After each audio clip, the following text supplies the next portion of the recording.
যাকে ঘিরে এত অনুষ্ঠান, যাকে ঘিরে এত আয়োজন, মানে আজকের অনুষ্ঠানের নায়ক এবং নায়িকা আমার সামনে।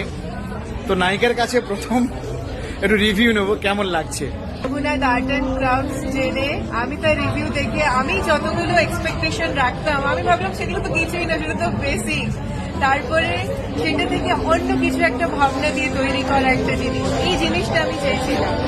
আর তারপরে এখানে আমার ডেকোরেশন দেখে আমি ইমাজিন করতে পারিনি যে ছাদনাতলাতে লাইট চেঞ্জ হচ্ছে। দিস ইজ মানে আনইমাজিনেবল। আর আমার all over decoration, sound choosing সব কিছুই আমি যেরকম বলেছি রঘুনাথদা সবকিছু সেই রকম ভাবে করেছে। রঘুনাথদা নিজে সিলেকশন খুবই ভালো। সো রঘুনাথদা thank you so much from heart. আমার এতটা সুন্দর বিবাহ একটা হওয়ার পেছনে পুরো তুমি এবং তোমার টিম।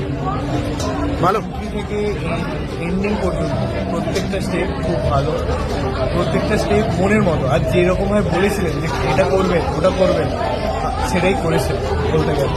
আর রঘুনাথদার চয়েস জ্ঞান খুব ভালো, আমার সাথেও কিছুটা ম্যাচ করে যে আমরা এটা চাই, উনি ওটা করেন, মানে আমরা এটা ডিসাইড করে যে এই ফটোগুলো আমাদের ভালো হতে হবে। আর রঘুনাথদা ওর মধ্যে থেকেই আরও কয়েকটা প্রিসাইসলি ফটো সিলেক্ট করেছেন, এগুলো খুবই ভালো। আর আজ যেমন গান তিনি সিলেক্ট করেছেন বা decoration, everyone is happy. Thank you decoration all are happy.